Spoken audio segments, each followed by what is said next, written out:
नमस्कार साथियों, सभी विद्यार्थियों को भी नमस्कार।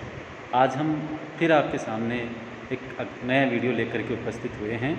आज का वीडियो भुवनेश्वर प्रसाद और उनके उसर एकांकी के संबंध में है। उसर एकांकी पंडित दीनदयाल उपाध्याय शेखावाटी विश्वविद्यालय के बीए पार्ट सेकंड ईयर के सेकंड पेपर में शामिल किया गया है। तो उस एकांकी की चर्चा करने से पहले हम भुवनेश्वर प्रसाद का सामान्य परिचय, उनका कृतित्व के बारे में सामान्य से चर्चा करते हैं। भुवनेश्वर प्रसाद का जन्म 1910 ईस्वी में शाहजहाँपुर में हुआ। इनकी शिक्षा भी यहीं हुई। पश्चिम के आधुनिक साहित्य का उन्होंने अच्छा अध्ययन किया। इब्सन, शा, डी.एच. लॉरेंस तथा फ्रायड के प्रति वे विशेष अनुरक्त प्रतीत होते हैं। जिंदगी को उन्होंने कड़वाहट, तीखेपन, विकृति और विद्वताओं में ही देखा था।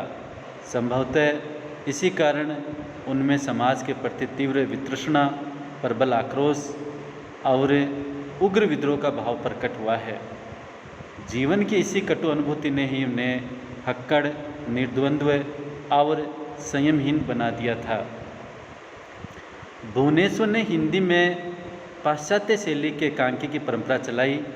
उनकी प्रथम रचना श्यामा एक वैवाहिक विडंबना हंस पत्रिका के दिसंबर 1933 ईस्वी के अंक में प्रकाशित हुई। इसके बाद अन्य एकांकी रचनाएं शैतान, एक साम्यहीन साम्यवादी, प्रतिभा का विवाह, रहस्य रोमांच, लॉटरी को संग्रहित करके उन्होंने सन 1936 ईस्वी में कारवा संज्ञा देकर प्रकाशित किया। इन सभी एकांकियों पर पश्चिम की एकांकी शैली की छाप है। विषय वस्तु और समस्या के विश्लेषण में पश्चिम के बुद्धिवादी नाट्यकारों इब्सन और साका का प्रभाव है। परिशिष्ट में लेखक ने अपने नवीन जीवन दर्शन को उपस्थित करने वाले जो सूत्रवाक्य दिए हैं वे साके, व्यंग्य और फ्रायड की यौन प्रधान विचारधारा का स्मरण दिलाते हैं। भुवनेश्वर प्रसाद के और भी एकांकी प्रकाशित होते रहे हैं, जैसे मृत्यु, हम अकेले नहीं हैं, 8:15 बजे, स्ट्राइक और उसर। इन रचनाओं में उनकी दृष्टि का विस्तार देखने को मिलता है। यौन समस्या तथा प्रेम के त्रिकोण से ऊपर उठकर वे समाज के दुख दर्द को भी देखने लगे हैं।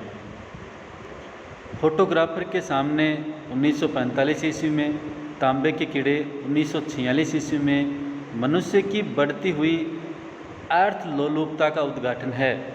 सन 1948 ईस्वी में उन्होंने इतिहास की कैंचुल एकांकी लिखा और इसके अनंतर उनके कई ऐतिहासिक एकांकी प्रकाशित हुए। आज़ादी की नींव, जेरूसलम, सिकंदर, अकबर तथा चंगेज कहाँ, जिसका प्रकाशन 1950 ईस्वी में हुआ, जैसी रचनाओं में राष्ट्रीयता का स्वर भी उभरा है। अंतिम कृति सिंकों की गाड़ी 1950 ईस्वी में है। भुवनेश्वर की एकांकी रचनाएं बड़ी सशक्त हैं। उनका सबसे पहला आकर्षण उनके काव्यात्मक, व्यंजनापूर्ण, मर्मस्पर्शी और कभी कभी चुप्ती शैली में लिखित रंग निर्देश हैं।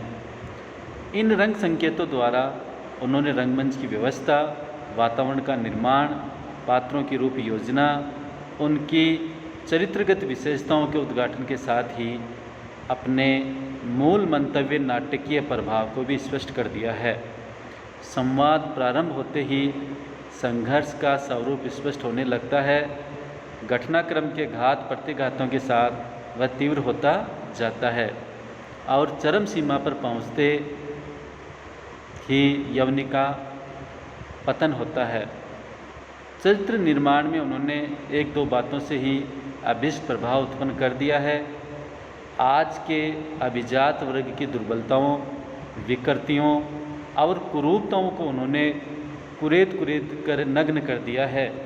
आदर्श के घटाटोप के नीचे कितना कलुष है, कितनी गंदगी है, उनकी रचनाएं इसे प्रकट कर देती हैं। उन्होंने समस्याओं को उभार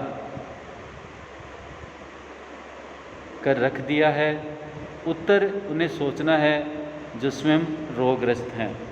इस प्रकार से हम देखते हैं कि उनकी रचना और उनका कर्तृत्व हमारे सामने प्रकट होता है।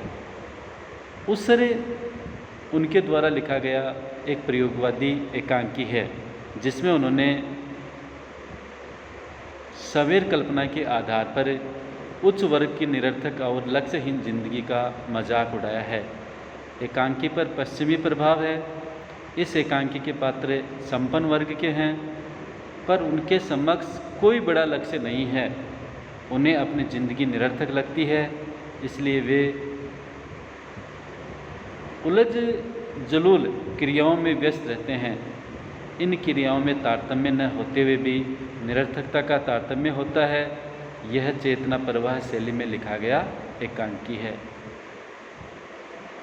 धन्यवाद।